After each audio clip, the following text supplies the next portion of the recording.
Gentlemen, good evening. I trust you've had the opportunity to process the recent operations events. While the primary objective didn't unfold as we envisioned, it's essential that we approach the analysis with a clear mindset. This mission brought forth unforeseen challenges, ones that tested our preparedness and ability to adapt. In the aftermath of such an operation, a mixture of emotions is expected, from disappointment to frustration. It's imperative that we channel these emotions into a comprehensive review of what occurred. By dissecting the events, identifying gaps, and learning from them, we pave the way for growth. Although the primary objective wasn't achieved, our collective efforts have not gone unnoticed. Amidst adversity, our resilience emerged as a beacon, underscoring the strength we find in unity. We will collectively examine, regroup, and recalibrate our strategies moving forward. In times of turbulence, your unwavering commitment shone brightly. Each of you exemplified the values we hold dear, facing challenges head-on and working cohesively. Remember, leadership isn't synonymous with flawlessness. It's about navigating uncharted waters and guiding your team through the storm.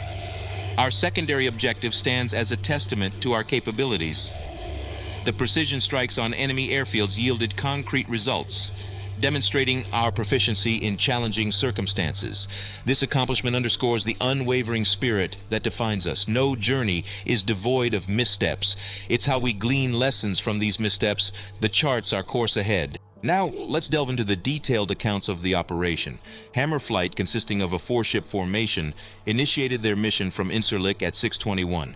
The entire formation reached their staging point at 6:26 and commenced their route, pushing east on schedule at 6:30. Breaking Syrian airspace at 6:33, the team encountered their first challenges. A strategic decision was made as a 2-ship formation detached to engage a lone MiG-29 patrolling the northern region. Upon completing this engagement, the 2 aircraft rejoined the main group, displaying a synchronized commitment to the mission. Meanwhile, Hammer Lead's 2-ship element found itself in a challenging scenario, confronting 6 Alert 5 fighters just 10 nautical miles northwest of Minsk Air Base. At 6 hours 36 minutes and 50 seconds, the first weapon was fired by Floydie, deploying an AIM-120 missile against a 6-ship MiG-29 Alert 5 fighter group, which had recently departed from Minsk Air Base. The engagement's initial minutes saw the defense of 2 F-16, leading to the elimination of 2 MiG-29. The situation intensified as the minutes progressed. In the second minute, an F-16 was lost, but it came at the cost of 2 MiG-29. By the third minute, 2 more F-16 fell, leaving a single F-16 against 2 MiG-29. The fourth minute saw the loss of another F-16, leaving only 2 of the initial 6 MiG-29 remaining. In an admirable display of skill, Hammer Flight managed to bring down 4 out of the 6 MiG-29 before succumbing to intense air-to-air combat, their valiant effort culminating 6 nautical miles west of Minsk Air Base. Following this tumultuous engagement, the second wave of Hammer Flight, consisting of a 4-ship formation, departed Incirlik at 6:53. Swiftly repositioning to engage a new threat, they moved east to confront a sizable force of 12 Alert 15 MiG-29. Arriving at their designated positions, the pilots executed a line formation demonstrating their tactical precision. As the clock struck 6 hours 57 minutes and 37 seconds, Floydie again initiated action, firing an AIM-120 missile at a group of 5 MiG-29 belonging to the Alert 15 fighter group, pushing west along the Syria-Turkey border. The first minute of this engagement witnessed a valiant defense by 3 F-16, leading to the downing of 2 MiG-29. The enemy's reinforcement strategy was countered by 2 MiG-29 from the south, maintaining the dynamic. The second minute resulted in the loss of 1 more F-16, while the enemy's ranks were thinned by another 2 MiG-29. In the third minute, a dramatic sequence ensued. An F-16 was lost, but not before inflicting heavy damage, leading to the destruction of 4 MiG-29. This left 1 F-16 compromised, 1 F-16 intact, and a single MiG-29 still engaged. As the fourth minute unfolded, an F-16 was downed, leaving just 1 F-16 in combat against 1 MiG-29. The fifth minute of engagement saw both aircraft merging, ultimately resulting in the loss of 1 more F-16.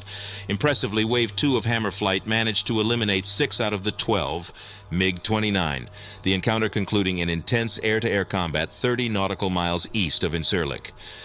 In the final wave, which commenced at 7:20, Hammer Flight's 4-ship formation undertook a mission of strategic importance.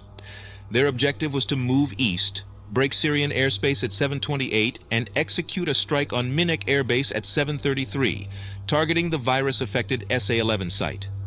During this phase, they also engaged a fractured four-ship formation of MiG-21 at 7:36, achieving remarkable success by successfully neutralizing all threats without any losses. This victory was followed by another engagement against a lone MiG-21 at 7:44, again eliminating the target without any casualties. Transitioning to provide support for rotor wing assets at 7:45, Hammer Flight was instrumental in executing cluster munition strikes on the designated target zone at 7:50. Concluding their support operations at 7:56, the team returned to base, landing safely at 8:16. In the broader context of the mission, Hammer Flight's contribution was significant. Their air-to-air capabilities proved pivotal, resulting in a total of 13 enemy aircraft downed, 10 MiG-29, and 3 MiG-21S. Furthermore, their efforts on the ground yielded substantial results, with the destruction of an Mi-24, an SA-11 surface-to-air launcher, 3 BTR-80 armored vehicles, an estimated count of 10 soft-skin vehicles such as trucks and technicals, as well as an estimated 25 or more enemy infantry. Carbine Flight consisted of a two-ship departure from Incirlik at 6:23. Both aircraft arrived and staged at 6:27. The flight then moved about 10 nautical miles southwest to create space for Blue OCA operations. All aircraft were en route for the mission, commencing their eastward push from the hold position precisely at 6:30. Entering a low-level flight profile, the flight was primed for a runway strike on Minak Air Base, breaching Syrian airspace at 6:33. This tactical decision aimed to break north by 6 hours 36 minutes and 32 seconds, driven by GCI warnings of alert 5 fighters patrolling the skies.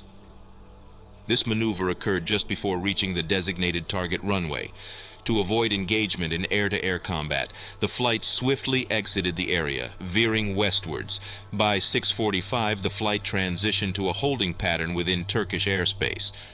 A decision to return to base was made in response to a significant influx of opposing aircraft, and the flight executed a successful RTB to Incirlik. A second departure from Incirlik was undertaken at 7:21.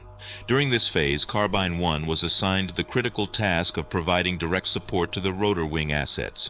Meanwhile, Carbine 2 maintained its focus on the ongoing mission of runway denial. At 7:33, Carbine 1 established communication with the rotor wing assets, honing in on the target area and initiating the attack phase.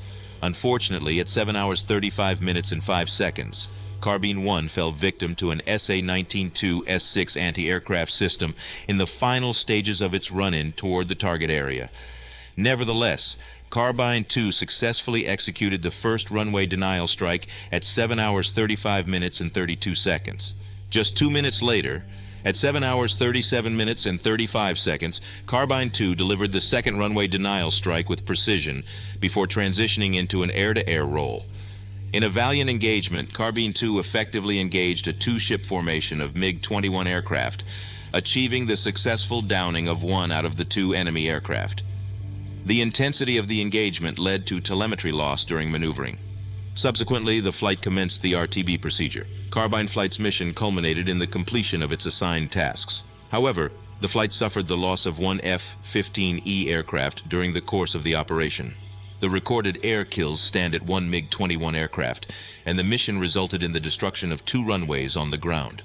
The Wombat flight was initiated with the departure of a single F-18 aircraft from the CVN at 6:20.